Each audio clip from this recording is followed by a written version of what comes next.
呢排咧收到好多師兄查詢白欖佛啦，今日就講一講鋪頭有嘅白欖佛。呢一尊就白欖一期，大家仲可以見到有五官嘅個白欖佛。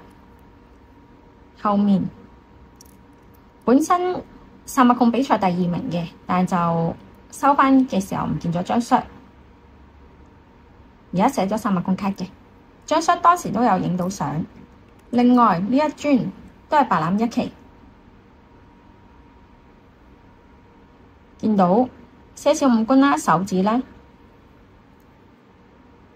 後面個印都見到嘅。呢尊就包咗90厚金殼。白欖3就有2尊喺度嘅。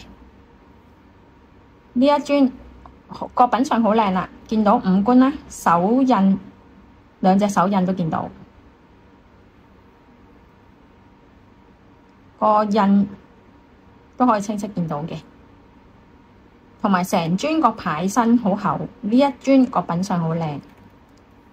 另外仲有一尊係上咗瀝架嘅，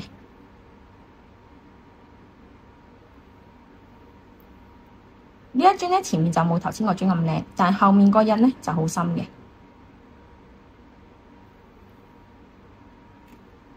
講完1、3期就龍婆術親自開光啦，4期就唔係龍婆術開光嘅，但係4期2、5、1、4咧都好多事蹟嘅。呢尊就4期嘅細帽，4方細帽，4期普遍比較靚啦，同埋好多師兄師姐嚟到見到實物嘅時候咧，就會覺得哇，原來比1期同3期係大咁多。係啊，1、3期係會比較細嘅，4期係會比較大嘅，咁樣大家可以分別到啦。4期多啲帽嘅，1、3期就得4方帽啦，4期就有埋3個帽。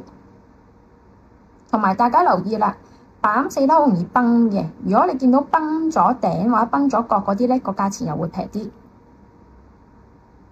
個印好清啦。4期有埋珍寶帽，好大尊啦，大家對比下個 size。珍寶帽個數量亦都比較少啦，珍寶帽係得4期先有嘅啫，1、3期冇嘅。呢尊就用咗好多舊料，1至3期嘅舊料啦，所以見到好多舊料，顏色好深。另外一尊，因為呢啲係手帽，每一尊顏色都有機會唔同。咁呢尊就偏白，有啲人就鍾意偏深色，但係後面呢尊就比較多礦石，睇下自己鍾意深色定係淺色啦。